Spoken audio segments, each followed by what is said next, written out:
వాక్యాన్ని పరమగీతము 2వ అధ్యాయము 3వ వచనం. అడవి వృక్షములలో జల్దరు వృక్షం ఎట్లున్నదో పురుషులలో నా ప్రియుడు అట్లున్నాడు. ఆనందభరితనై నేను అతని నీడను కూర్చుంటిని. అతని ఫలము నా జిహ్వకు మధురము. క్రీస్తు ప్రభునందు ప్రియమైన దేవుని యొక్క విశ్వాసులారా, కూడి ఉన్న మనకెల్లరకును మన ప్రభు అయిన ప్రాణప్రియుడైన యేసు క్రీస్తు వారి యొక్క నామములో కృపా సమాధానములు, మహిమ దీవెనలు, ఆశీర్వాదములు మెండుగా దేవుడు మనకెల్లరకు అనుగ్రహించును గాక. ఆమేన్.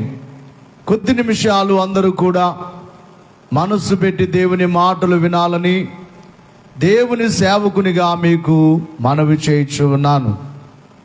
చదవబడిన వాక్య భాగములో సొలొమోను రచించిన గ్రంథములు ప్రధానముగా మనకు 3 గ్రంథాలు కనబడుచున్నాయి. ఒక గ్రంథం ఏమిటంటే సామెతల గ్రంథము, 2వ గ్రంథం ఏమిటంటే ప్రసంగి గ్రంథము, 3వ గ్రంథము పరమగీతము. పరమగీతము అనే మాటకు అర్థం ఏమిటంటే పరలోకమును గూర్చిన పాట, పరలోకాన్ని గూర్చి పాడుకునే పాటే ఈ పరమగీతము. ఈ పరమగీతమును మనము అక్షర రీతిగా చదువుకుంటే అది మనకు అర్థమవ్వదు, కానీ అందులో ఉన్న ఆత్మీయ మర్మమును మనము గ్రహించినట్లయితే మన ఆత్మకు ఎంతో బలము కలుగుతుంది. చదవబడిన ఈ వాక్య భాగములో అడవి వృక్షములలో జల్దరు వృక్షం ఎట్లున్నదో, సాధారణముగా అడవిలో అనేకమైన వృక్షములు కనబడతాయి. అరణ్యములో రకరకముల వృక్షాలు కనబడతాయి. ఆ వృక్షములలోకెల్లా ఒక గొప్ప విలువైన వృక్షము లేక శ్రేష్టమైన వృక్షము ఏమిటి అని అంటే జల్దరు అనే వృక్షము. ఈ జల్దరు వృక్షమును గూర్చి బైబిల్లో వ్రాయబడిన మాట, ఇది చాలా ప్రత్యేకమైనదిగా, ఈ వృక్షము సువాసన కలిగినదిగా. ఆ చెట్టు యొక్క దగ్గరికి, ఆ వృక్షము దగ్గరికి వెళితే ఎంతో మధురమైన వాసన, సువాసన కలిగించే వృక్షముగా, కొద్దిసేపు ఆ చెట్టు కింద కూర్చోవాలనిపించేటట్లుగా ఈ వృక్షమునకు ఇంగ్లీష్ బైబిల్లో హ్యాపిల్ అని పేరు పెట్టబడింది. అయితే ఈ వృక్షము ఇది చాలా ప్రత్యేకమైనదిగా మనకు కనబడుతుంది. ఇది పాలస్తీనా దేశములో, ఇది ఆ ప్రాంతములోనే ఉండే వృక్షముగా, దీని యొక్క ఫలములు ఎంతో మధురమైనవిగా, దీని యొక్క పుష్పములు కూడా ఎంతో సువాసన కలిగినవిగా ఉన్నట్లుగా మనకు ఆ వృక్షమును గూర్చి కనబడుతుంది. అరణ్యము అనగానే ఈ లోకమునకు అనేకమైన పేర్లు బైబిల్లో మనకు కనబడతాయి. ఈ లోకము అరణ్యము లాంటిదని, ఈ లోకము సముద్రము లాంటిదని, ఈ లోకమే ఒక అరణ్యము. ఈ అరణ్యములో ఎందరో ఉన్నారు గొప్పవారు, పేరు కలిగిన వారు, రాజకీయ నాయకులు, దేశము కొరకు ప్రయాసపడిన వారు, పోరాడిన వారు ఎందరో ఈ లోకములో ఉన్నారు. కానీ అందరికంటే గొప్పవారు ఎవరు, అందరికంటే శ్రేష్టమైన వారు ఎవరు అంటే ప్రభు అయిన యేసుక్రీస్తు వారే. అరణ్యములో ఎలాగైతే అన్ని వృక్షములలో ఈ వృక్షము శ్రేష్టమైన వృక్షముగా ఈ జల్దరు వృక్షము కనబడుతుందో, ఈ ప్రపంచములో ఉన్న అందరికంటే లేక దేవుళ్ళు, దేవతలు అని పిలువబడుచున్న వారందరికంటే శ్రేష్టమైన వారు ఎవరు అంటే ప్రభు అయిన యేసుక్రీస్తు వారే. ఎందుకు ఆయన శ్రేష్టమైన వారు, ఆయన లాంటి వారు ఇంకెవరు లేరా? ఈ ఆలోచన చాలా మందికి రావచ్చు. ఇంకెవరు లేరు అనడానికి బైబిల్ మనకు తెలియచేయుచున్న మాట ఏమిటంటే, యేసు వలె బోధించిన వారు ఎవరు లేరు. యేసువలే మనం పాడుకుంటాం. దైవజనుడు పాడిన కీర్తన, యేసువలెనే పలుకువారు ఎవరు లేరని పేరొందినా యేసువలెనే. పిల్లలు కూర్చోండి అమ్మ, బయటికి వెళ్ళనివద్దు. పచ్చికలు ఏవైనా పురుగులు అవి ఉంటాయి, మీరు అజాగ్రత్తగా ఉండొద్దు. ఆ పిల్లలందరూ లోపలికి పంపించండి, లోపలికి రావాలి.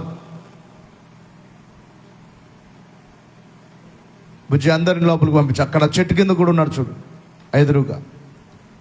యేసువలెనే పలుకువారు ఎవరు లేరని పేరొందినా యేసునామం ఎంతో మధురం. యేసువలే పలికేవారు, యేసువలే బోధించిన వారు. అందుకనే ఆయన బోధన గూర్చి మనము చూసినట్లయితే, ఆయన భూమి మీద నరుడుగా కనబడినప్పటికీ కూడా ఆయన దేవుడు గనుక ఆయన నోటి మాట ఎంతో మధురమైనది లేక శ్రేష్టమైనది.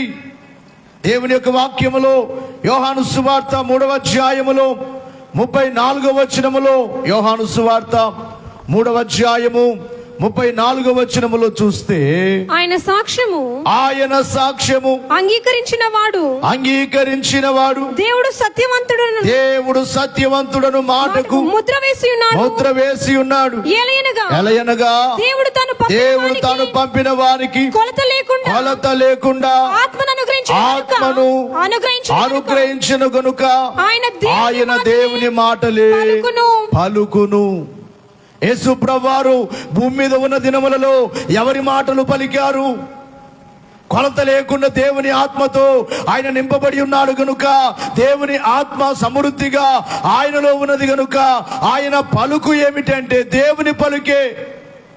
పరలోకమందున్న తండ్రి ఏదైతే భూలోకములో ఉన్న మానవునికి చెప్పమన్నారో ఆ చెప్పమన్న మాటలే ఆయన పలికినట్లుగా ఇక్కడ చదువుకుంటున్నాం. ఆయన దేవుని మాటలే పలికెను. మనుషుల మాటలు ఆయన పలుకలేదు గాని దేవుని మాటలే పలికెను అనే మాట యోహాను సువార్తలో 10వ అధ్యాయములో 38వ వచనములో కూడా మనము చూచినట్లయితే,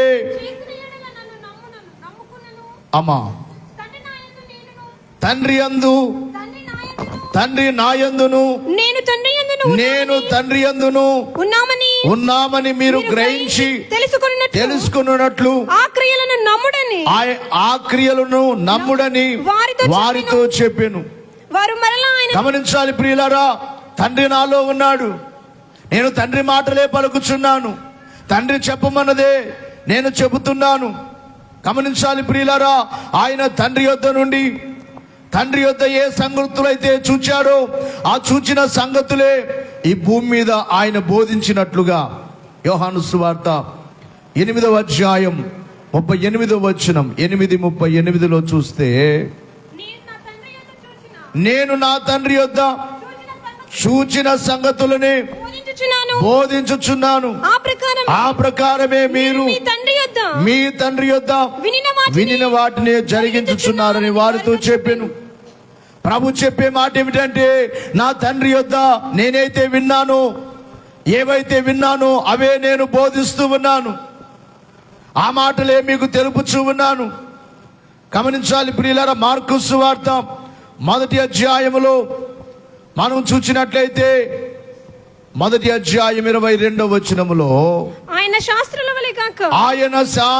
వలె కాక అధికారము గలవాని వలె వారికి బోధించెను గనుక వారు ఆయన బోధకు ఆశ్చర్యపడిరి. యేసుక్రీస్తు వారి బోధలకు ఆ దినములలో ఉన్న ప్రజలైన వారు ఆశ్చర్యపోతూ ఉన్నారు. ఏమిటి మాటలు మనము ఎప్పుడు వినలేదే. ప్రపంచమంతా ఆయన మాటలే, ఆయన పలుకులే అందరికీ ఇష్టము. మన దేశములో గొప్పగా పిలువబడుచున్న, మన దేశంలో ఎందరో గొప్పవారు, ప్రపంచ దేశాల్లో ఎందరో గొప్పవారు ఆయన మాటలే గుర్తు చేసుకుంటున్నారు. ఎందుకంటే ఆయన మాటలు ఆశ్చర్యకరమైనవి, అద్భుతమైనవి. అందుకే ప్రియులారా, ఆయన మాటకు ఆ దినములలో ప్రజలు ఆశ్చర్యపడుచుండిరి. గమనించాలి, దేవుని యొక్క మాటలకు ఆ దినములలో ప్రజలైన వారు ఆశ్చర్యపడుచున్నట్లుగా చూస్తూ ఉన్నాం. యోహాను సువార్త 7వ అధ్యాయము 28వ వచనములో, యోహాను సువార్త 7:28లో చూస్తే, కాగా యేసు దేవాలయములో బోధించుచు మీరు నన్నెరుగుదురు, నేనెక్కడి వాడను ఎరుగుదురు, నా అంతట నేనే రాలేదు, నన్ను పంపినవాడు సత్యవంతుడు, ఆయనను మీరు ఎరుగరు, నేను ఆయన యొద్ద నుండి వచ్చి తిని, ఆయన నన్ను పంపెను గనుక నేను ఆయనను ఎరుగుదునని బిగ్గరగా చెప్పెను. దేవునికి మహిమ కలుగును గాక. గమనించాలి ప్రియులారా, ఇక్కడ ఏ మానవుడు కూడా ఎన్నడూ పలకని పలుకులు, ఏ మానవుడు ఎన్నడూ కూడా మాట్లాడని మాటలు ఆయన ఈ భూమి మీద బోధించారు. ఎంత గొప్ప మాటలు కాకపోతే 3 రాత్రింపగళ్ళు ఆయన బోధ వింటూ అన్నము నీళ్లు మానివేసి ప్రజలు కూర్చున్నారంటే ఆయన మాటలు ఎంత మధురమైనవో. దేవునికే మహిమ కలుగును గాక. ఆయన బోధలో ప్రత్యేకమైన వారు. ఈ జల్దరు వృక్షము అరణ్యములో ఎలాగైతే ఇది ప్రత్యేకముగా కనబడుతుందో, యేసుక్రీస్తు వారి ప్రపంచములో ఎందులో ప్రత్యేకమైన వారు అంటే ఆయన బోధ, ఆయన నోటి వెంబడి వచ్చే మాట. ఇక రెండవదిగా చూచినట్లయితే ఆయన పరిశుద్ధతలో ప్రత్యేకమైన వాడు, పరిశుద్ధుడు. జాగ్రత్తగా వినాలి, ప్రపంచములో పాపము లేని వారు ఎవరు లేరు. బైబిల్ చెప్పే సత్యము, నీతివంతుడు లేడు, ఒక్కడును లేడు. అందరూ పాపము చేసి దేవుడు అనుగ్రహించు మహిమను పొందలేకపోవచ్చున్నారు. ప్రతి మానవుడు పాపియే. ఏదో ఒక పాపము, ఏదో ఒక బలహీనత ప్రతి వారిలో ఉంటుంది. కానీ ఆయన మాటలో పాపము లేదు, ఆయన జన్మములో పాపము లేదు, ఆయన జీవితములో పాపము లేదు, ఆయన బోధలో పాపము లేదు. ఆయన పరిశుద్ధుడు. అందుకే ఆయన ఒక సవాలు చేశారు. ఏమనంటే, నాలో పాపమున్నదని మీలో ఎవరు స్థాపించగలరు, ఎవరు రుజువు చేయగలరు? కనుక యేసుక్రీస్తు వారు ఎందులో ప్రత్యేకమైన వారు? పరిశుద్ధతలో. కామక్రోధ మదమత్సరములు లేని వాడై ఉండాలి అని వేదములలో చెప్పినట్లుగా ఏ విధమైన ఆయనలో మచ్చ లేదు. ఒక మచ్చ కూడా ఆయనలో లేదు, ఒక పాపము కూడా ఆయనలో లేదు. ఆయన పరిశుద్ధుడు, పరిశుద్ధుడు అని కొనియాడబడుచున్నవాడు. పలు వేదాలలో మత గ్రంథాలలో పాపమే సోకని పరిశుద్ధుడేని. పలు వేదాలలో మత గ్రంథాలలో పాపమే సోకని పరిశుద్ధుడేని. పాప పరిహారార్థం సిలువ తిరిగి లేచినట్టి దైవ మనుజుడు. పాప పరిహారార్థం మరణముంది, తిరిగి లేచినట్టి దైవ. గట్టిగా చెప్పకూడదాం. ఇలా జాలి గల ప్రేమ గల దేవుడెవరు? నీవేగా దేవుడవు. నీలా జాలి గల ప్రేమ గల దేవుడెవరు? నీవేగా మంచి దేవుడవు. నీతో సమానెవరు? నీలా పాడాలమ్మా. నీలా క్షమించేదెవరు? యేసయ్యా. నీలా పాపికై ప్రాణం పెట్టిన వారెవరు? నీలా పాపికై ప్రాణం పెట్టిన వారెవరు? లోక బంగారము ధన ధాన్యాదులు ఒక్క పూరేసిన నీతో సరితూగునా. లోక బంగారము ధన ధాన్యాదులు ఒక్క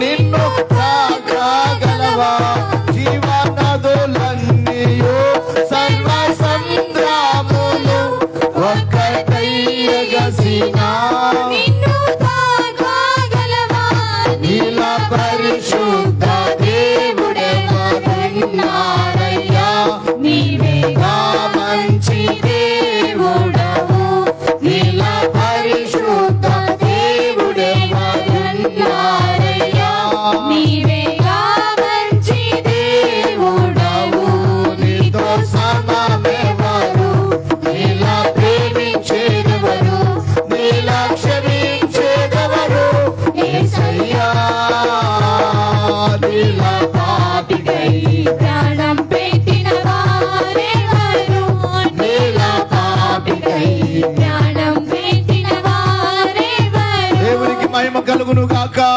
ఆయన ఎవరు అంటే పరిశుద్ధుడు, పాపము లేనివాడు. అందుకే ఆయన ప్రత్యేకమైన వారు, ఆయన పరిశుద్ధతలో ప్రత్యేకమైన వారు. ఇంకా ఎందులో ప్రత్యేకమైన వారు అంటే ఆయన నిత్యత్వము గలవాడు, అంటే అన్ని కాలములలో ఉన్నవాడు. 2024 సంవత్సరాల క్రితం ఈ భూమి మీదకి వచ్చారు కానీ అంతకు మునిపే ఆయన ఉన్నాడు. అందుకే ఆయన అనాది దేవుడు. యూదులతో మాట్లాడుచు ప్రభు ఏమన్నారు? నేను అబ్రహాము పుట్టక మునిపే ఉన్నాను అన్నారు. యోహాను సువార్త 8వ అధ్యాయం 56, 58 వచనాల్లో నీవు అబ్రహామును నీకు 80 సంవత్సరములైనను లేవే, నీకింకా 50 సంవత్సరాలు కూడా లేవే, నీవు అబ్రహామును చూచితివా అని వారు అడుగుతూ ఉంటే ప్రభు ఏమంటున్నారు? మీ తండ్రి అయిన అబ్రాహాము మీ తండ్రి అయిన అబ్రహాము నా దినము చూతునని మిగులు ఆనందించెను అది చూచి సంతోషించెను అనెను. అందుకు యూదులు నీకింకను 50 సంవత్సరాలు కూడా లేవే, నీవు అబ్రహామును చూచితివా అని ఆయనతో చెప్పగా యేసు ప్రభు అంటున్నారు, అబ్రహాము పుట్టక మునిపే నేను ఉన్నాను అని నీతో నిశ్చయముగా చెబుతున్నానని చప్పట్లు కొడదాం. అబ్రహాము పుట్టక మునిపే ఉన్నాను అంటే ఆయన నిత్యుడు, నిత్యత్వము గలవాడు, అన్ని కాలములలో ఉన్నవాడు. కొంతమంది అంటారు యేసు ప్రభు ఈ మధ్య కాలంలో వచ్చాడు, కొత్త దేవుడు అంటారు,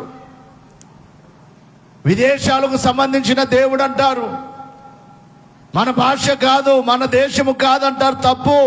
ఆయన నిత్యత్వము గలవాడు, అన్ని కాలములలో ఉన్నవాడు. కనుక ప్రియులారా, నిత్యత్వములో ఆయన ప్రత్యేకమైన వారు.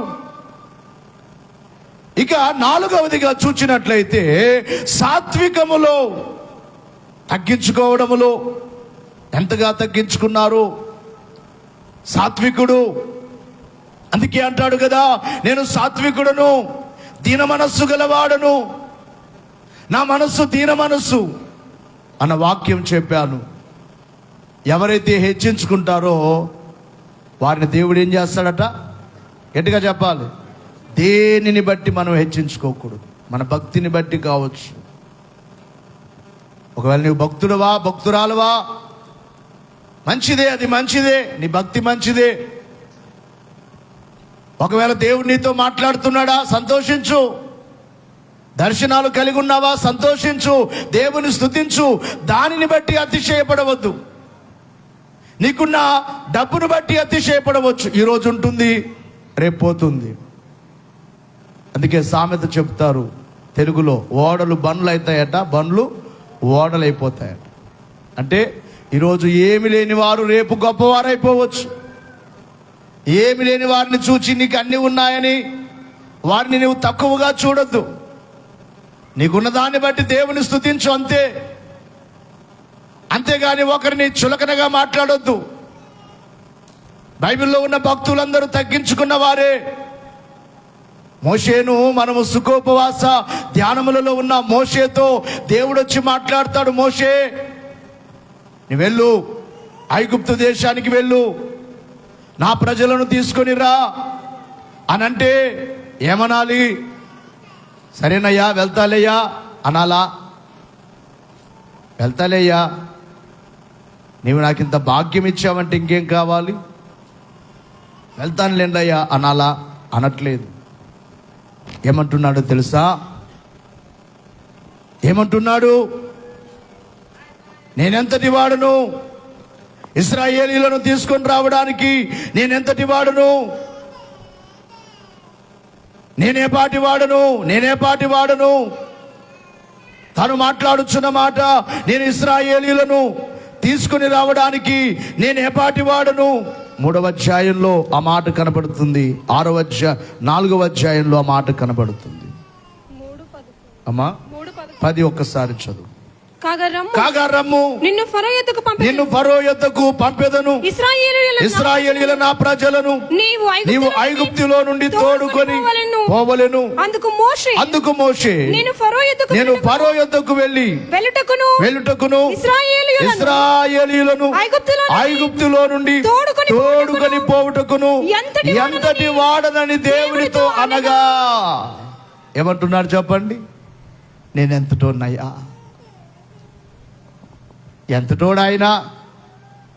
ఎంతటోడాయనా చెప్పాలంటే ఎంతటోడు?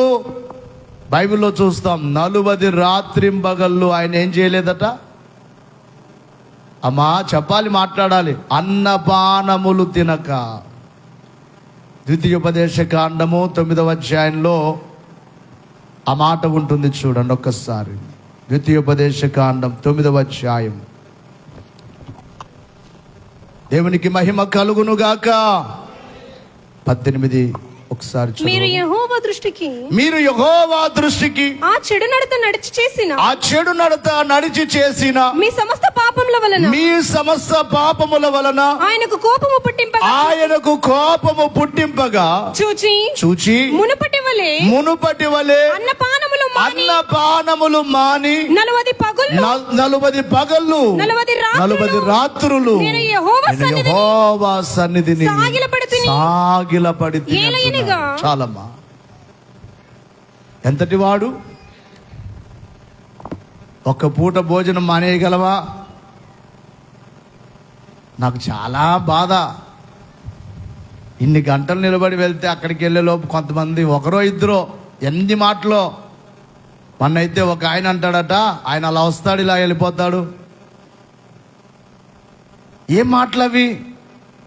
నువ్వు కొద్దిసేపు దేవుని సన్నిధిలో ఉండలేవా? దేవుడు నిన్ను రాత్రింపగలు కాపాడుతున్నాడే. ఒక శిక్ష నీ మీదికి పంపిస్తే తప్పించుకోగలవా? మరణము నీ మీదికి వస్తే తప్పించుకోగలవా? దేవుడు నీకు కృప చూపిస్తుంటే దేవుణ్ణే నీవు మాట్లాడతావా? దేవుని సేవకున్నే మాట్లాడతావా? ఒక పూట భోజనం లేట్ అయితే ఏమవుతుంది? ఒక లేట్ అయిపోతుంది. ఇక్కడే ఖాళీగా ఉండి అక్కడికి మేము వెళ్ళట్లేదు. ఒక్కోసారి మీరు కూర్చున్నట్లుగా నేను కూర్చోలేను, కింద నా కాళ్ళు వంగవు. నిలబడాలంటే ఎంతసేపు అయినా నిలబడగలను, కానీ కూర్చోలేను, కాళ్ళు జోములు వచ్చేస్తాయి. ఈ వయసుకే 40 ఏళ్ళ వయసు, మంచి యవ్వన వయసు ఇది. కానీ ఈ వయసుకే ఇలాగైపోయిందంటే ఇంకొక 10 సంవత్సరాలు అయితే ఏమైపోతుంది? కానీ ఎన్ని సంవత్సరాలైనా దేవుడు శక్తినిస్తారు. ఆయన వైపు చూస్తూ పని చేస్తున్నాం. కొద్దిసేపు లేట్ అయిపోతే లేట్ అంటారు. 40 రాత్రింపగళ్ళు భోజనం మానేసి నీళ్లు కూడా త్రాగకుండా కొండ మీద ఉండిపోయిన మోషే 2 సార్లు ఉన్నాడు. ఇక్కడ ఏమంటున్నాడు? మునుపటి వలె అంటున్నాడంటే నిర్గమకాండంలో చూస్తాం కదా, ఒకసారి ముందు కూడా ఒకసారి ఉన్నాడు, ముందు కూడా ఒకసారి ఉపవాసం ఉన్నాడు. ఇప్పుడు 2వ మారు మరలా ఉపవాసం ఉంటున్నాడు. అన్నం లేదు, నీళ్లు లేదు. అంతటి గొప్ప పట్టుదల కలిగిన వాడు, దేవునితో ముఖాముఖిగా మాట్లాడగలిగిన మోషే ఏమంటున్నాడంటే నేనెంతటి వాడను. ఈ మాటలో ఏం కనబడుతుంది చెప్పండి అయ్యమ్మా? మాట్లాడట్లేదు. ఏం కనబడుతుంది? మాట్లాడట్లేదు. మీకు అర్థం అవ్వట్లేదు. ఏం కనబడుతుంది? తగ్గింపు. మనమైతే ఏమంటాం? ఏమనుకున్నావు నన్నంటే? దేవుడు నాతో మాట్లాడతాడు. నేనేమన్నా నువ్వు నన్ను బాగా చిన్నగా అనుకున్నావా? నేను ఎంత భక్తున్నో తెలుసా అంటాం. నేనెంతటి వాడనయ్యా, నేనే పాటి వాడనయ్యా. ఏ యోగ్యత లేని నాకు జీవ కిరీట ఇచ్చుటకు, ఏ యోగ్యత లేని నాకు జీవ కిరీట ఇచ్చుటకు, ఈ కృప నన్ను వీడగా శాశ్వత కృపగా మారినే, ఈ కృప నన్ను వీడగా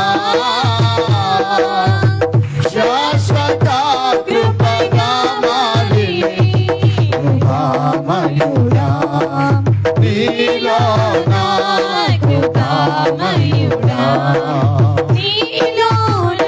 నివసింపజేసినందునా ఇదిగో నా స్తుతుల సింహాసనం నీలో నివసింపజేసినందునా, ఇదిగో నా స్తుతుల సింహాసనం. దేవునికి మహిమ కలుగును గాక.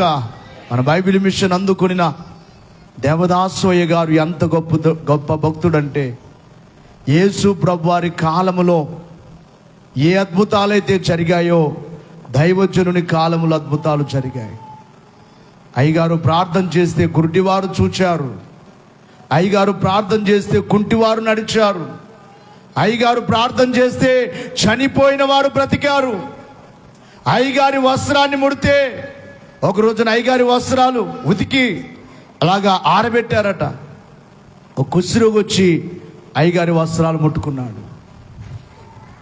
వెంటనే అతని రోగం బాగైపోయిందట.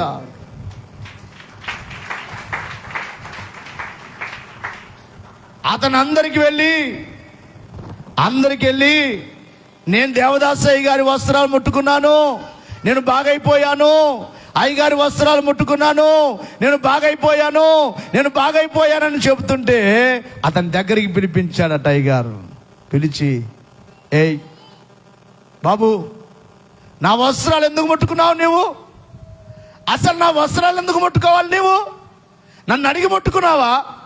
అసలు ఎందుకు ముట్టుకున్నావా అని అతని కోపం వచ్చేంత వరకు అయ్యగారు అతని మీద కోపపడ్డాడట. అప్పుడు అతని కోపం వచ్చి, నీ వస్త్రాన్ని ముట్టుకున్నాను కానీ నీవు బాగు చేసావా?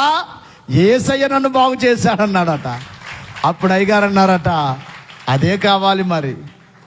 నేను నిన్ను విడిచిపెడితే నువ్వు ఎవరి పేరు చెప్తావు? దేవదాసయ్య గారి పేరు చెప్తావు. వద్దు. ఈ రోజున చాలా మందికి దైవజనుడు అంటే ఇష్టం ఉండదు. ఆయన చరిత్ర తెలియక, ఆయన గురించి తెలియక. అంత గొప్ప దైవజనుడు. ఒకరోజు నాకు ఒక ముస్లిం ఆమె, ఒక ముస్లిం సహోదరి రాజమండ్రి నుండి ఆమె వస్తుందట.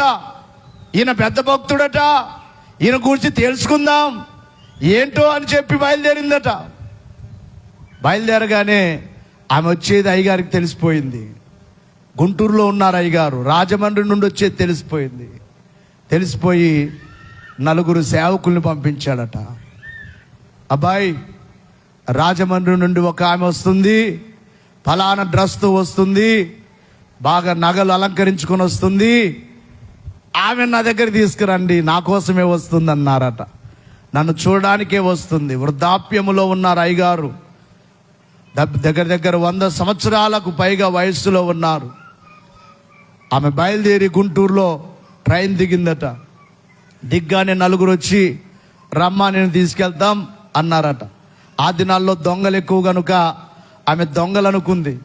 మీరు దొంగలంటే లేదమ్మా, నీ అడ్రస్ అంతా మా అయ్యగారు చెప్పారు, రా వెళ్దామని తీసుకెళ్తే అయ్యగారు ఆమెతో మాట్లాడలేదట. అయ్యగారు ఆమెను పైకి వెళ్ళి ఒక గది ఉండేది, సన్నిధి గది, ఆ గదిలో కూర్చోమని ఆమె నేను వస్తాను మాట్లాడతానన్నారట. కానీ 1 గంట అయింది, అయ్యగారు పిలవలేదు మాట్లాడడానికి. 2 గంటలైంది. అప్పుడు ఆమె అనుకుందట, ఈ ముసలాయనకి వయసు అయిపోయింది కదా, మర్చిపోయాడేమో, వయసును బట్టి మర్చిపోయాడేమో, ఒక్కసారి వెళ్ళి నేనే వెళ్ళి చూద్దామంటే అయ్యగారు ఉండే గదికి చిన్న కిటికీ, ఇలాగున్న ఒక చిన్న కిటికీ ఉంటుందట. ఆ కిటికీ తెరచి ఓపెన్ చేసి చూస్తే దైవజనుడు మంచం మీద కూర్చున్నాడట. దైవజనునికి ఎదురుగా ప్రభువు కూర్చొని ప్రభువు దైవజనుడు ఇద్దరు ముఖాముఖిగా మాట్లాడుకుంటున్నారట. అది చూచిన వెంటనే ఆమెకు గుండె జారిపోయినట్లుగా అయిందట. అమ్మో, ఏమిటి ఇలాంటి భక్తుడా ప్రభు వైపు చూసి మాట్లాడుతున్నాడు. ఆమె ఎనికి నుంచి ఇలా కిటికీలో చూసింది, ఆమెను చూడలేదు. మరలా భయముతో వెళ్ళిపోయి ఆ గదిలో కూర్చున్న తర్వాత కొద్దిసేపటికి పిలిచాడట. గదిలో కూర్చోమంటే ఒకసారి కిందికి వచ్చి చూసి వెళ్ళావు కదా అన్నారట. అంతటి గొప్ప దైవజనుడు ఒక రోజున దేవుడు వచ్చి, దేవదాసు, నీలాంటి ఇద్దరు కుమారులుంటే ప్రపంచాన్నే మార్చేసుకుంటాను కుమారుడా అన్నాడట.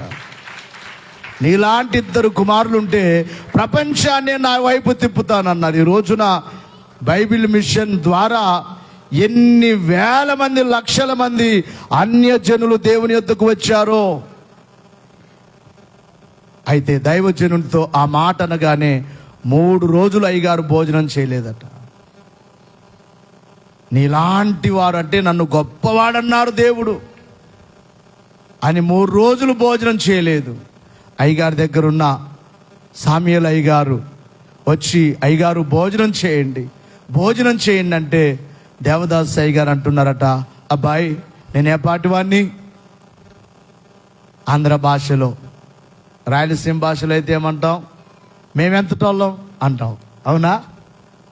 కన్నడ భాషలో ఏమంటారు? మేమెంతటోళ్ళం అనే మాటను ఏమంటారు? చెప్పండి అమ్మా ఎవరైనా. అయ్యా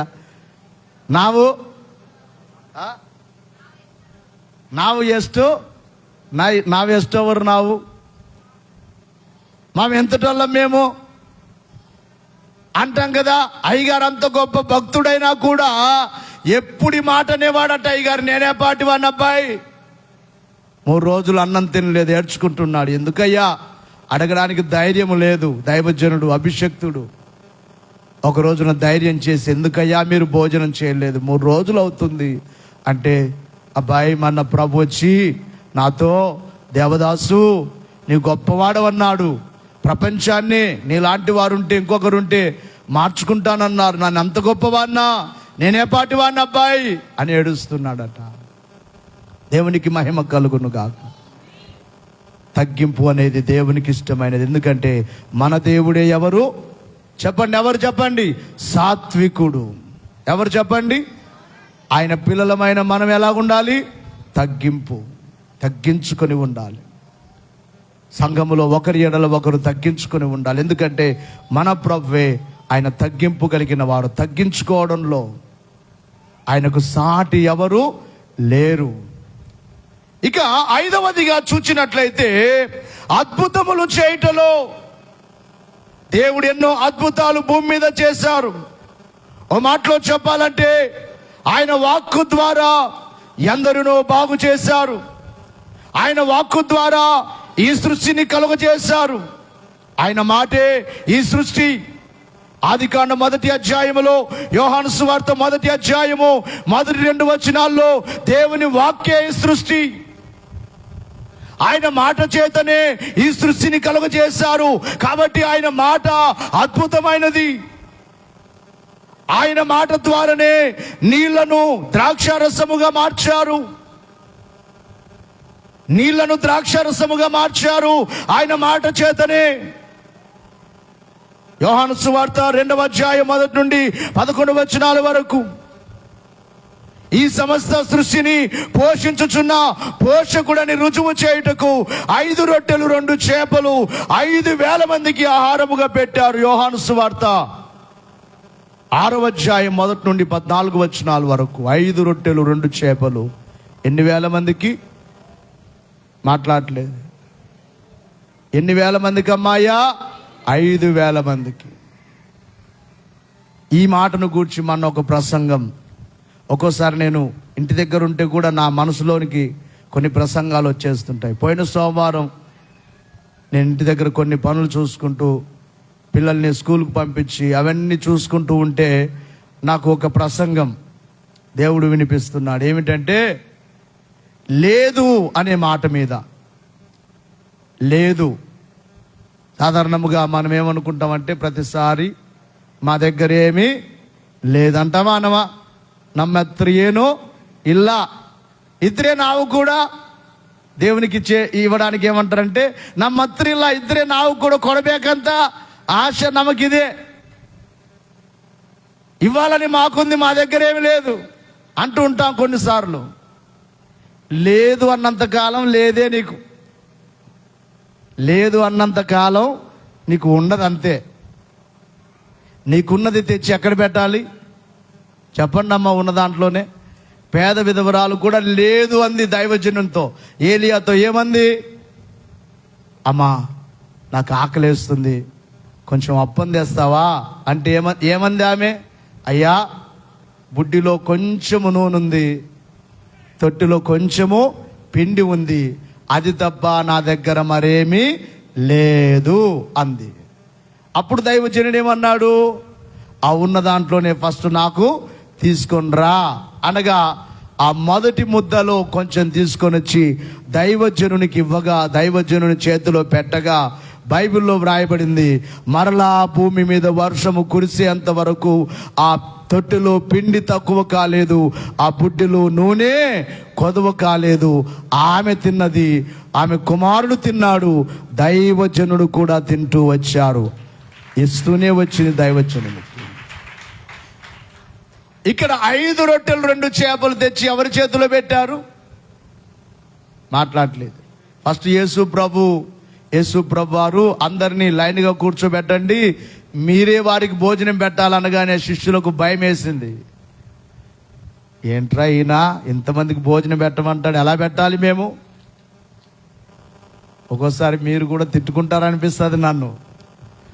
భోజనం పెట్టమంటాడు అయ్యగారు మమ్మల్ని, మాకెంత ఖర్చు వస్తుందో అని అనుకుంటారేమో అని మనసుకు అనిపిస్తుంది. అలాగా దేవుని కృపను బట్టి మీరు అలా అనుకోరు. ఎందుకంటే మన సంఘ బిడ్డలందరికీ దేవుడు సమృద్ధిగా ఇచ్చారు, పెట్టే మనసు ఇచ్చారు ప్రతి ఒక్కరికి. చప్పట్లు కొడదాం.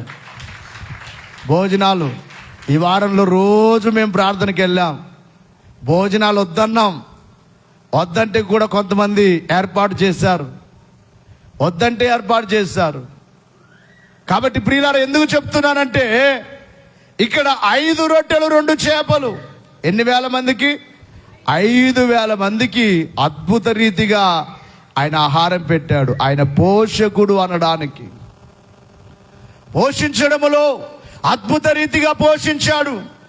ఈ రోజున బైబిల్ మిషన్ సేవకుల్ని దేవుడు పోషిస్తున్నాడు. జీతాలు లేవు, ధనం వచ్చే దారి లేదు, జీతనాతములు లేవు, నిలువ సొమ్ము లేదు, నిరుకు రాబడి లేదు. ధనము రాగలయటి దారిలే కున్నను,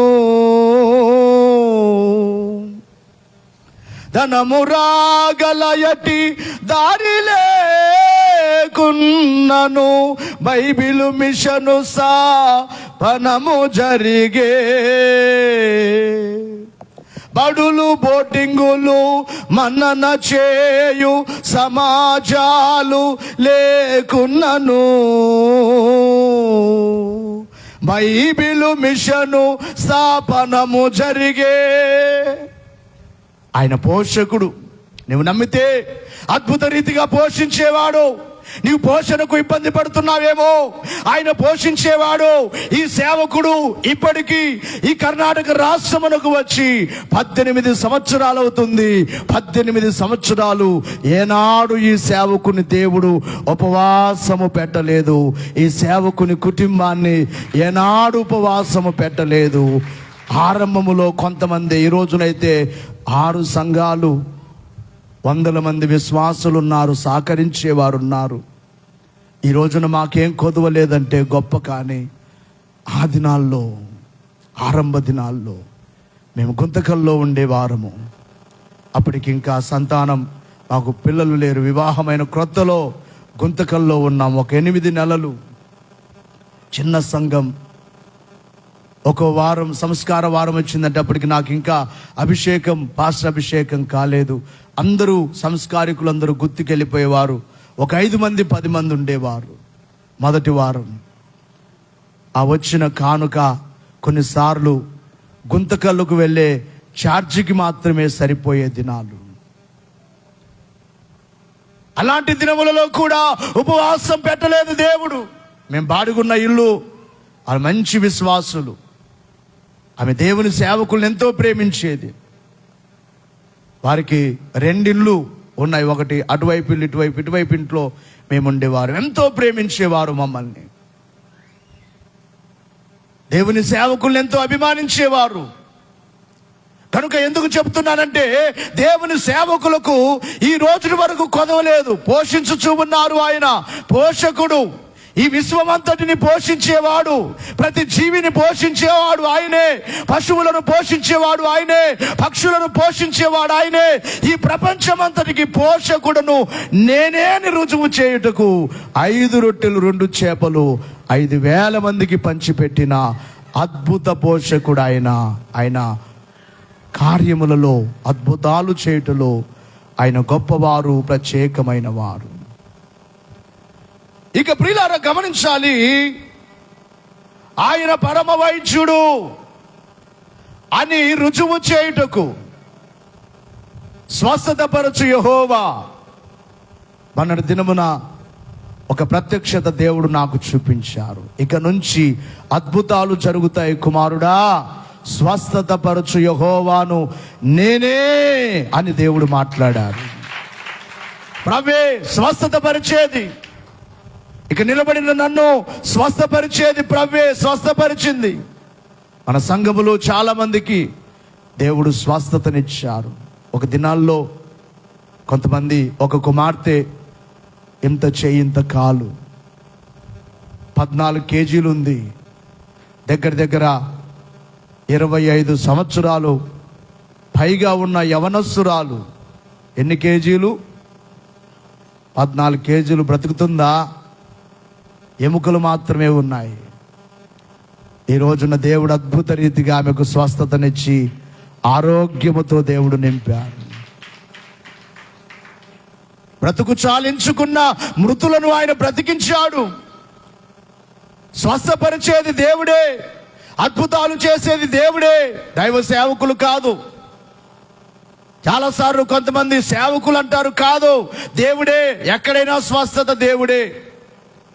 అందుకనే ప్రియులారా, మత్తయి సువార్త 4వ అధ్యాయము 24, 25 వచనాల్లో ఆయన స్వస్థత పరిచే దేవుడని రుజువు చేయుట కొరకై ఆయన కీర్తి సిరియా దేశమంతటా వ్యాపించెను. నానా విధములైన రోగముల చేత వేదనల చేత పీడింపబడిన వ్యాధిగ్రస్తులనందరినీ దయ్యము పట్టిన వారిని చాంద్ర రోగులను పక్షవాయువు గల వారిని వారు ఆయన యొద్దకు తీసుకొని రాగా ఆయన వారిని వారి అందరినీ స్వస్థతపరచెను. చప్పట్లు కొట్టండి. ఎవరిని? ఇక్కడ ఏమనుంది? నానా విధమైన రోగములు. ఏ రోగములు అంటే మాట్లాడట్లేదు. నానా విధములైన రోగములు అంటే ఎలాంటి రోగమైనా. నా చిన్నతనంలో మా ఊర్లో ఒక ఆయనకు కరెక్ట్గా ఈ గొంతు కింద గడ్డ, ఇక్కడ గడ్డ వచ్చింది, బయటికి కనబడేది, ఇలా బయటకు వచ్చేసేది. మేము రోజు ప్రార్థన చేసేవారం.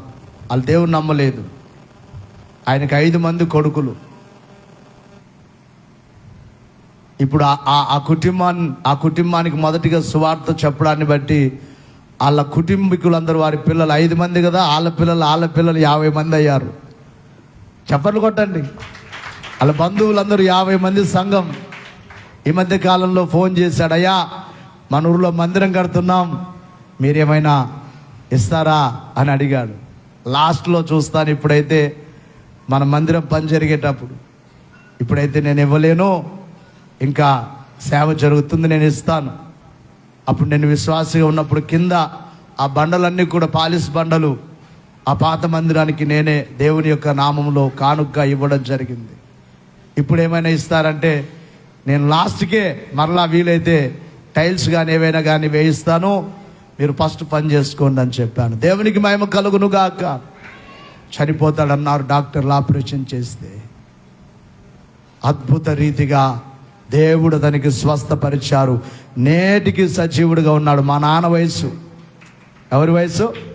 మా నాన్న ఫ్రెండు, ఇద్దరు స్నేహితులు అన్నమాట. చాలా రౌడీ, ఆ మంచి రౌడీ. అతని మీద గొడవకు వెళ్ళాలంటే భయం.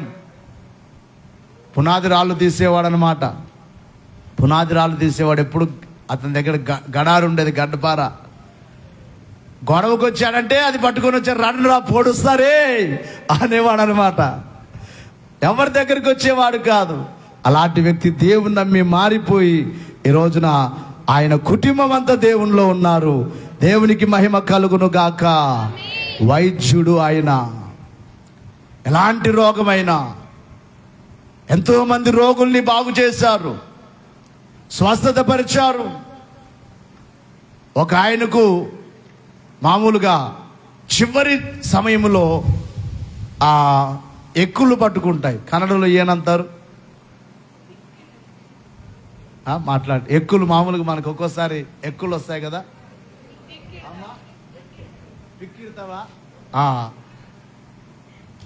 ఒక వారం రోజులు ఆయనకి అలాగ ఎక్కులు పట్టేసి ఆగలేదు.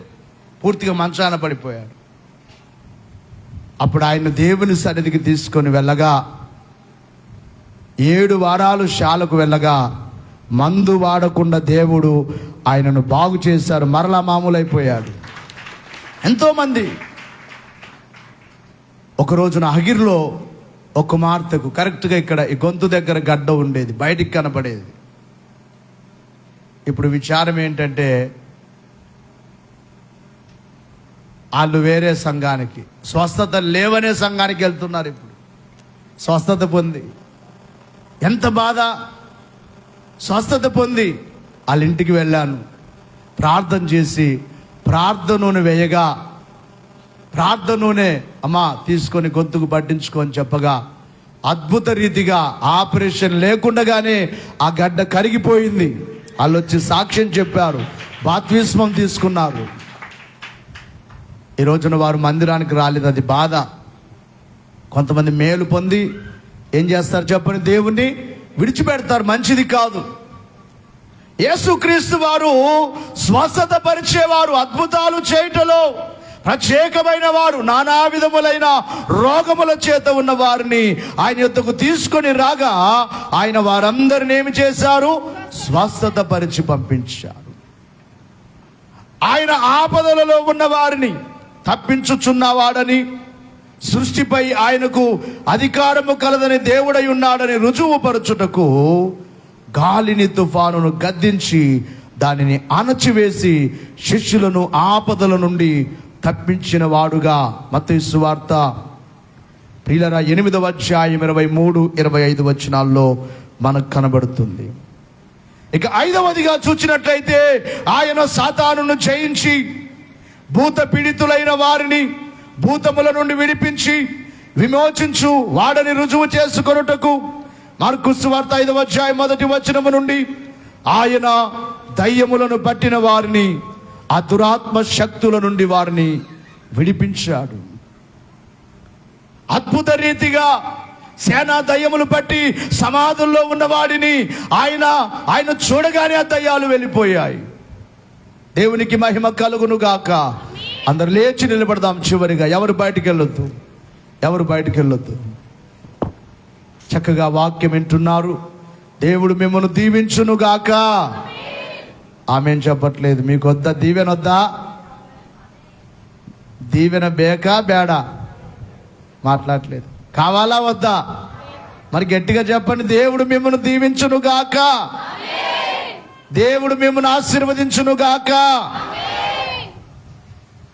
ప్రియులారా గమనించాలి, సాతాను పై విజయాన్ని పొంది ఆ దురాత్మ శక్తులతో ఉన్న వారిని అద్భుత రీతిగా విడిపించారు. అందుకే ఆయన అద్భుతాలు చేయటంలో ప్రత్యేకమైన వారు. ఇక ఆరవదిగా చూసినట్లయితే ఆయన మన పాపములను పరిహరించువాడు గనుక పాపులను క్షమించువాడని రుజువుపరచుటకు మార్కు సువార్త 2వ అధ్యాయం 5వ వచనములో ఎంతో మంది పాపులను ఆయన యొద్దకు వచ్చిన వారిని క్షమించారు. రోగులను బాగు చేశారు, పాపులను క్షమించారు. రోగులను కొందరిని చూచి బాగు చేయలేననలేదు, రోగములు తీరది పరిగించి బాగు చేయలేననలేదు, రోగములని వారనకైనా యోగముల్తా చెప్పలేదు, యోగుల మించు వైద్య యోగితానని రుజువుగొన్నా యేసు క్రీస్తు వారి కథ వినుడి. దేశీయులారా యేసు క్రీస్తు వారి కథ వినుడి. పాపులను నిందించి ఏ విధ శాపవాకుల్ పల్కాలేదు, పాపులకు గతి లేదని చెప్పి పారద్రోలి వేయలేదు, కోపపడుచు పాపులను కూడదని వచ్చి ఇంపలేదు, పాపములు పరిహారము చేసి పరమ దేవుడు కారని నిలిపిన యేసు క్రీస్తు వారి కథ వినుడి. దేశీయులారా యేసు క్రీస్తు వారి కథ వినుడి. మనం పాపులమే, జన్మముతో పాపులమే. మనం చెప్పుకుంటాం కదా, జీవితమును బట్టి పాపులమే. కానీ ఒక పాపి మన దగ్గరికి వస్తే, ఒక త్రాగుబోతు ఫుల్గా త్రాగి వస్తే పక్క నిలబడితే రేయ్ పోరా పో అంటామా? ఇంత వాసన వస్తుంది, నువ్వు మనిషివేనారా నువ్వు అని తిడతాం. ఒక పాపము చేసిన స్త్రీ, ఆమె పరిస్థితిని బట్టు లేకపోతే ఆమె ఏమైనా తప్పు చేసింది ఆ స్త్రీ, అది ఊర్లో తెలిస్తే ఆమె దగ్గరికి ఎవరు వెళ్ళొద్దు, ఆమెతో ఎవరు మాట్లాడొద్దు, మంచిది కాదు. పాపులను అసహించుకుంటామే. ఇదిగో ఈయనున్నారే పరిశుద్ధుడైన దేవుడు, ఏ పాపిని అసహించుకోలేదు. ఎంత పాపినైనా ఆయన దగ్గరికి చేర్చుకున్నారు, వారిని క్షమించారు. ఇలాగున పాపములను క్షమించుటలో ఆయన అద్భుతమైన వాడు, శ్రేష్టమైన వాడు, ప్రత్యేకమైన వాడు. యేసు వలె క్షమించేవారు ఈ ప్రపంచములో ఎవరు లేరు. ఎంత పాపినైనా, ఎలాంటి పాపినైనా ఆయన క్షమించే దేవుడు. అందుకే పాపులను క్షమించుటలో ఆయన ప్రత్యేకమైన వారు. గమనించాలి ప్రియులారా. ఇంకా మనము చూసినట్లయితే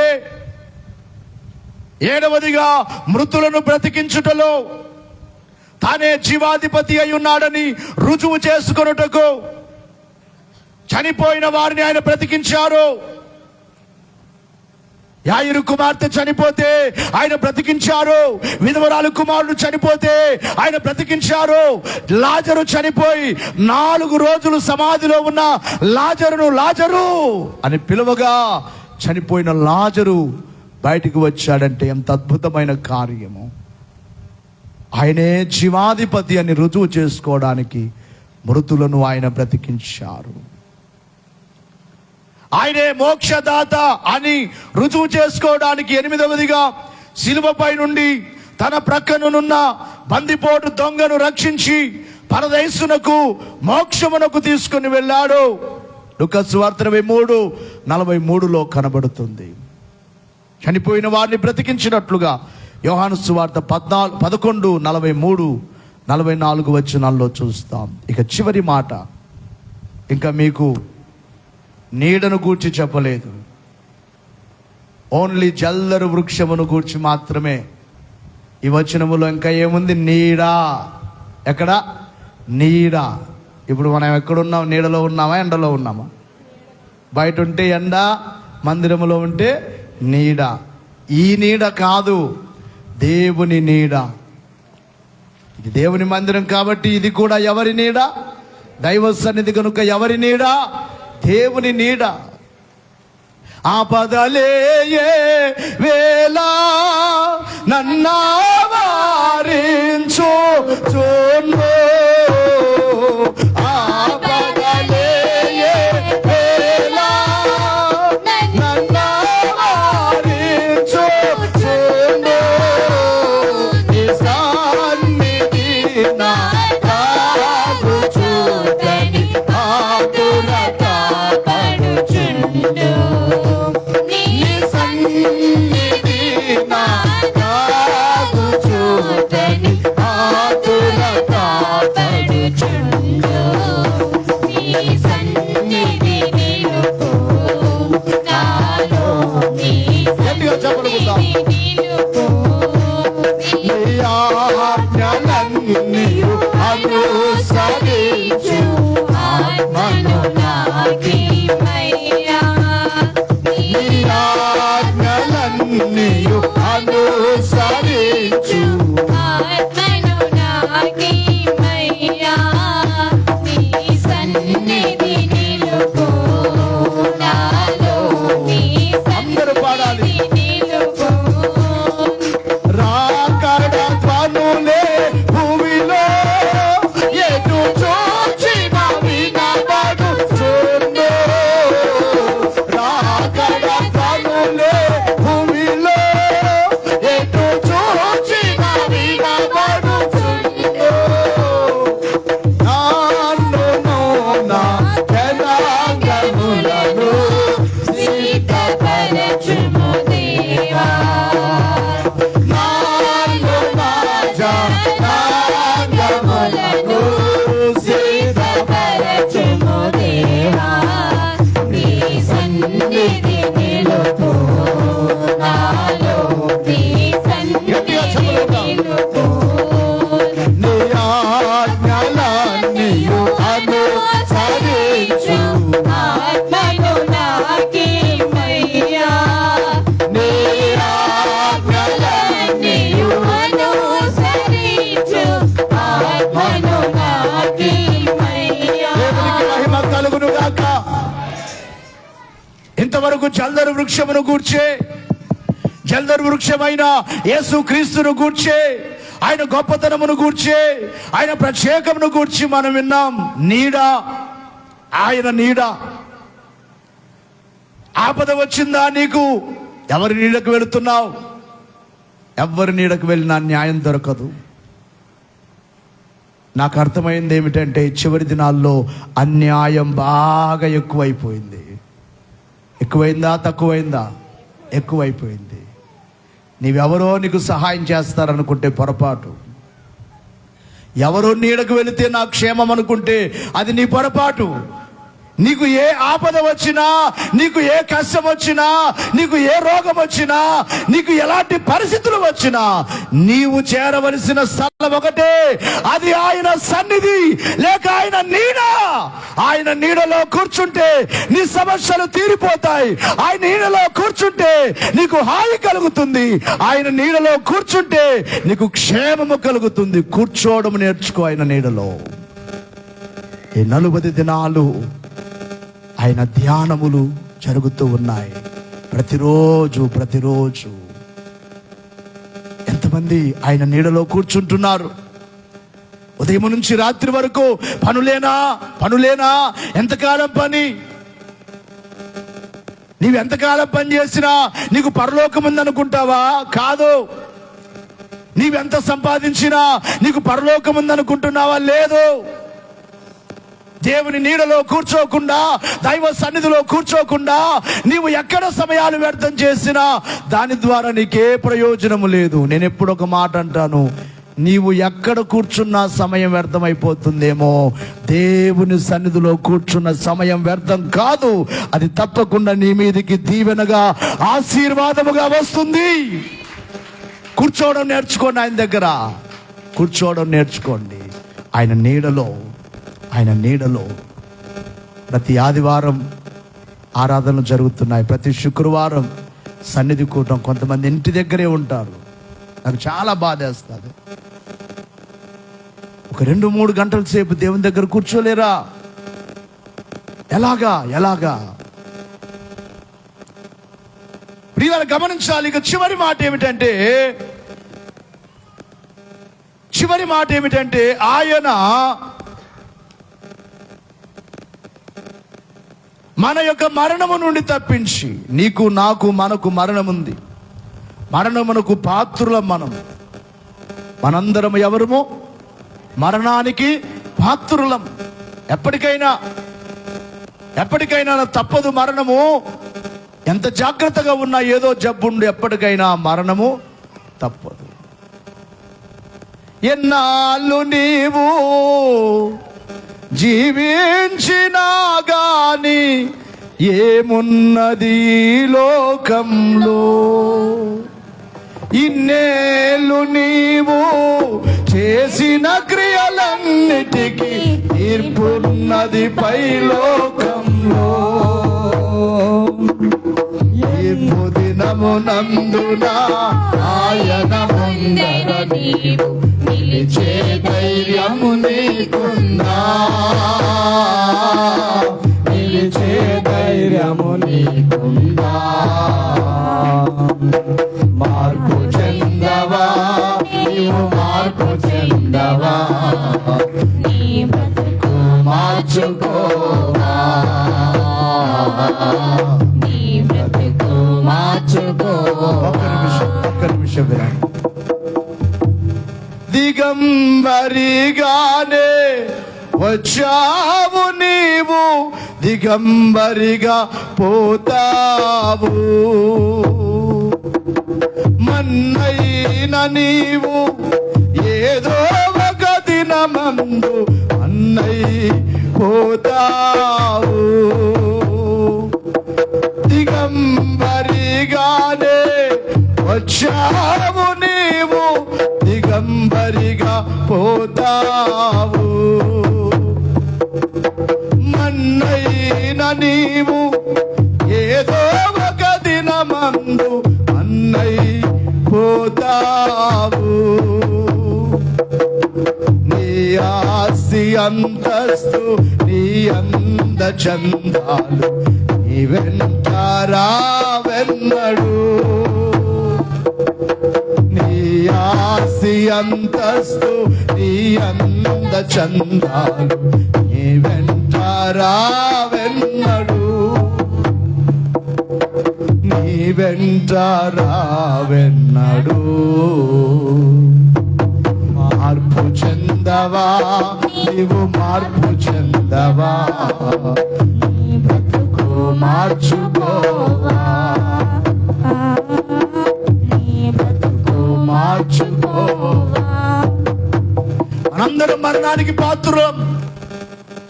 అయితే ఆయన చేయబోయే ఒక అద్భుతం ఏమిటంటే, నేడో రేపో ఆయన రాబోవచ్చున్నారు. మరణానికి పాత్రులమైన మనలను మహిమ జీవులుగా మార్చడానికి, మట్టిలో కలిసిపోవలసిన ఈ దేహమును మహిమ దేహముగా మార్చుట కొరకై, ఇదిగో ఒకవేళ రాకడ వరకు సజీవులముగా ఉన్నట్లయితే మరణము లేకుండా తీసుకొని వెళ్ళుటకై, ఒక అద్భుతము చేయుటకై ఆయన రాబోతున్నాడు. ఏమిటి అద్భుతము? ఈ ప్రపంచములో ఒక అద్భుతము జరగబోతుంది. ఈ మాటలు వింటున్న వారులారా, త్వరలో ఒక అద్భుతము జరగబోతుంది. అది ఏమిటంటే, క్రీస్తు వారి రెండవ రాకడ.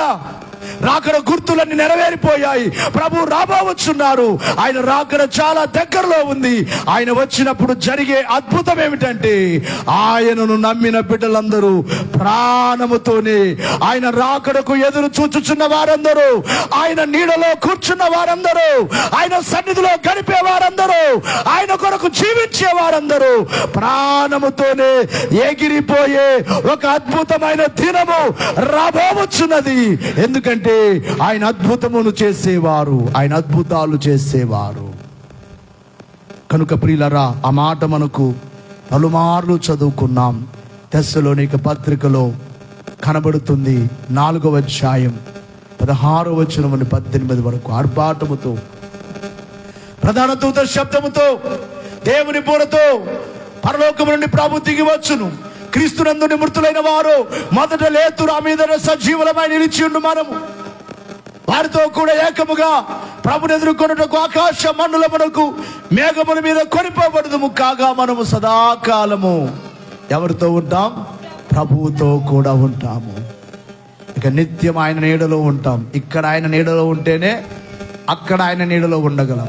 ఇక్కడ లోకంలో తిరిగామా, లోకమే ఒక ఎండ. లోకంలో తిరిగిన వాళ్ళందరూ కష్టాలే. దేవుని సన్నిధిని కోరుకోండి, ఆయన సన్నిధిలో జీవించండి, ఆయన రాకకు సిద్ధపడండి. నీడను గూర్చి వీలైతే రేపు సాయంకాలం లక్ష్మీపురంలో చెప్పడం జరుగుతుంది. మీ అందరూ దగ్గరే కనుక రండి. ఈ 40 రోజులు ఎవరు మానొద్దు. 40 రోజులు ఎక్కడ ప్రార్థనలున్నా ఎవరు మానొద్దు. వీలైతే ఈ వారంలో ఎల్లాపురం క్రాసులో కూడా ప్రార్థన పెడదాం. ఎల్లాపురంలో కూడా ఈ యొక్క 40 రోజులు వీలైతే ఒక రోజున వేరే ఊరికి, మనం ఎప్పుడు వెళ్ళని ఊరికి కూడా సువార్తకు వెళ్దాం. వెళ్ళి సువార్త చేద్దాం. ఈ 40 రోజులు దేవుని సన్నిధిలో మనము గడుపుదాం. ఆయన రాకకు సిద్ధపడదాం. మేఘమెక్కుదాం. జల్దరు వృక్షమైన యేసయ్య నీడలో కూర్చుందాం. ఒక ఆయన, నేను విశ్వాసిగా ఉన్నప్పుడు ఒక ఆయన పాట పాడేవాడు. అది నేను అంత మర్చిపోయాను, కానీ ఒక చరణం మాత్రమే గుర్తుంది. చక్కగా పాడేవాడు ఆయన. నీ జల్దరు వృక్షపు నీడలలో నేనానంద భరితి నైతిని అని పాడేవాడు. మీకు ఎవరికైనా వచ్చాయి పాట? ఎవరికైనా వస్తే పాడొచ్చు. దేవునికి మహిమ కలుగును గాక. జల్దరు వృక్షము యేసే, ఆయన నీడలో కూర్చుందాం. నీడను గూర్చి రేపు మీకు చెప్తాను. ఆనందమును గూర్చి. నీడలో కూర్చుంటే ఏంటి? ఎండలో నుంచి నీడకొచ్చి కూర్చుంటే ఏమనిపిస్తుంది మనసుకు? అమ్మయ్యా అంటారు పెద్దలు, అంటారు అమ్మయ్యా హాయ్ ఎంత చల్లగా ఉందో అంటారు. చూడండి, లోకములో ఎండలో తిరుగుతున్నావు. లోకమే ఒక ఎండ, నీ జీవితమే ఒక ఎండ, నీ సమస్యలే ఒక ఎండ, నీ అప్పులే ఒక ఎండ. ఎండలో ఉన్న నీవు నీడను కూర్చుంటే నీ ఎండలన్నీ పోయి నీకు హాయి కలుగుతుంది. అటు భాగ్యము దేవుడు మనకు దయచేయును గాక. ఆమేన్. మోకరిద్దాం, కళ్ళు మూసుకుందాం.